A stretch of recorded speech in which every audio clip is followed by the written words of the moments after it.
और बाघ संरक्षण की दिशा में राजस्थान ने इतिहास रच दिया है। पहले इंटरस्टेट टाइगर ट्रांसलोकेशन सफल रहा।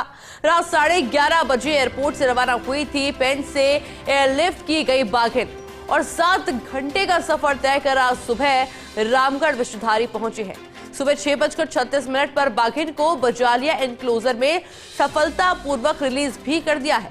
खौफ अरिजीत बनर्जी, CWLW अरुण प्रसाद ने दोनों प्रदेशों की टीमों को बधाई दी है।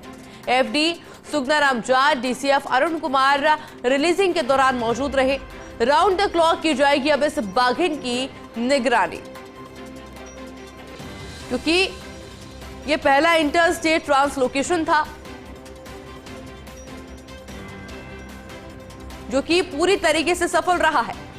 मेरे साथ में एसोसिएट एडिटर निर्मल तिवारी जुड़ गए हैं। निर्मल जी, गुड मॉर्निंग। और सुबह सुबह एक अच्छी खबर आई है और वाकई में ये पर्यटन की दिशा में बहुत अच्छी साबित होगी। निश्चित तौर पर देखिए, सबसे पहले तो आपको सुप्रभात आयुषी, और हमारे तमाम पर्यटकों, माफ कीजिए, हमारे तमाम जो दर्शक हैं उनको सभी को बहुत शुभकामनाएं, क्योंकि राजस्थान इतिहास के मुहाने पर आकर खड़ा हो गया है। खास बात देखिए कि जो PM 224 यानी पेंच टाइगर रिजर्व, सिवनी में जो पेंच टाइगर रिजर्व है, वहां से कल एयरलिफ्ट किया गया था उस बाघिन को, और रात को 11:30 बजे उसको जयपुर एयरपोर्ट से रवाना किया गया बाई रोड। करीब 7 घंटे का सफर तय करके सुबह 6:36 पर उसको रामगढ़ विषधारी टाइगर रिजर्व के बजालिया एनक्लोजर में रिलीज कर दिया गया। खास बात यह है, जो हम हमारे दर्शकों को दिखाना भी चाह रहे हैं कि किस तरह से वीडियो के माध्यम से देखेंगे वो पल पल किस तरह से पूरा ऑपरेशन ये रहा। इसमें जो फील्ड डायरेक्टर है सुगनाराम जाट और तेजिंदर सिंह रियाड़ जो पशु चिकित्सक है, उनकी बहुत महत्वपूर्ण भूमिका रही है। वो लगातार 24 दिन तक उन्होंने इस पूरे ऑपरेशन को हैंडल किया। राजस्थान ऐसा देश का, मतलब इस तरह का पूरा देश राजस्थान की तरफ देख रहा है इंटरस्टेट टाइगर ट्रांसलोकेशन को लेकर के, कि ये प्रयोग अगर सफल रहता है, क्योंकि अभी तक पहला चरण इसका सफल हुआ, अब दूसरा चरण ये होगा कि कुछ दिन बाघिन को अभी सॉफ्ट एनक्लोजर में रखेंगे, बाद में उसकी हार्ड रिलीज करेंगे, और जब वो वहां बाघ के साथ मैटिंग करके ब्रीडिंग करेगी तो राजस्थान एक नया इतिहास रच देगा। सबको उसी बात का इंतजार है दूसरे चरण का भी।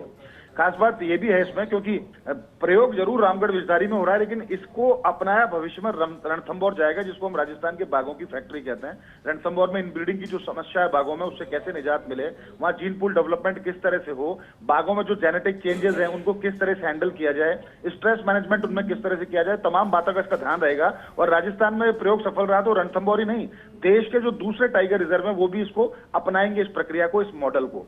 इसमें जो सबसे महत्वपूर्ण भूमिका रही, इसमें ओम बिड़ला जो कि लोकसभा अध्यक्ष है, उनके दिशा निर्देशों पर ही ये पहला उनका जो प्रयास था, उसी की वजह से पहला टाइगर इंटरस्टेट टाइगर ट्रांसलोकेशन है वो सफल रहा है। इसमें वन मंत्री संजय शर्मा की भूमिका बहुत अहम रही, इसमें केंद्रीय मंत्री भूपेंद्र यादव की भूमिका बहुत अहम रही, और सबसे अहम भूमिका जिनकी है उनका नाम लेना बहुत जरूरी है, क्योंकि ये एक ऐसा सपना था जिसको हकीकत में बदलने में इन अधिकारियों का बहुत योगदान रहा। इसमें जो सबसे बड़ी जिम्मेदारी थी मुख्य वन्यजीव प्रतिपालक अरुण प्रसाद के पास, जो कि पहली बार मुख्य वन्यजीव प्रतिपालक बने थे, और उनके बनते ही ये सबसे बड़ा जो काम उनको टास्क मिली उसमें पूरी तरह से सफल रहे। PCCF खौफ अरिजीत बनर्जी बीमारी के बावजूद लगातार मॉनिटरिंग करते रहे इस पूरे अभियान के, और उससे पहले भी उनके जो प्रयास थे वो सफल रहे। पूर्व के अधिकारियों का नाम भी मैं जरूर लूंगा। अरिंदम तोमर जो पूर्व मुख्य वन्यजीव प्रतिपालक थे, उन्होंने ये प्रस्ताव तैयार किया था। उसके बाद पवन उपाध्याय ने इसको आगे बढ़ाया। राजेश गुप्ता जो APCSF वाइल्ड लाइफ थे, शिखा मेहरा जो पिछली CWLW थी, लगातार इस अभियान से जुड़े रहे। लेकिन अब इसकी साझी जिम्मेदारी है, वो सारा जिम्मेदारी अरुण कुमार D के ऊपर, जो DCF रामगढ़ विषधारी हैं। उनको अब इस पूरे राउंड द क्लॉक निगरानी की उन्होंने व्यवस्था की है। 3 टीमें वहां पर लगा दी हैं। सुबह 6:36 पर जब बाघिन को उसमें छोड़ा तो पूरी तरह से वो 3 वर्षीय जो बाघिन थी वो पूरी तरह से स्वस्थ नजर आ रही थी। और अब लेट्स द फिंगर क्रॉस की वो जल्दी हमारी भौगोलिक परिस्थितियों से, हमारे यहाँ की परिस्थितियों से, हमारे यहाँ की जलवायु से, क्योंकि मध्य प्रदेश बहुत ज्यादा दूर नहीं है, तो ऐसे में ये नहीं है कि बहुत ज्यादा उसको दिक्कतें आएंगी, लेकिन फिर भी वो जितने जल्दी कंडीशन करेगी उतना ज्यादा अच्छा रहेगा। माना यह जा रहा है कि 15-20 दिन उसको एनक्लोजर में भी रखा जाएगा। जब यहाँ कंडीशनिंग कर लेगी उसके बाद वो हार्ड रिलीज उसका किया जाएगा जंगल में, और वहां जो पहले से मौजूद जो नर बाघ है उनके साथ उसका जोड़ा बनाने के प्रयास किए जाएंगे। अगर ये इन दोनों का जोड़ा बनने के बाद इसकी मैटिंग सफल रहती है और जो ब्रीडिंग अगर वो करती है तो राजस्थान एक नया इतिहास रच देगा।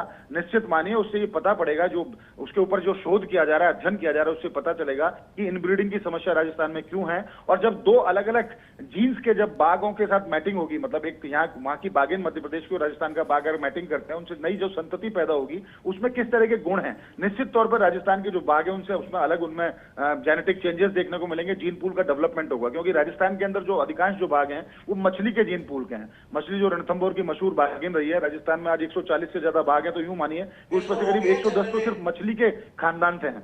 और इसमें दूसरी खास बात यह है कि रणथंभौर के जो बाघ है उन्हीं से सरिस्का आबाद है, उन्हीं से रामगढ़ विषधारी आबाद है, उन्हीं वही मुकंदरा में है, वही धौलपुर करौली टाइगर रिजर्व में है। तो निश्चित तौर पर एक बड़ा राजस्थान एक इतिहास रचने के मुहाने पे खड़ा नहीं है, बल्कि राजस्थान ने इतिहास रचना शुरू कर दिया है। बिल्कुल निर्मल जी, बहुत शुक्रिया आपको तमाम जानकारी के लिए।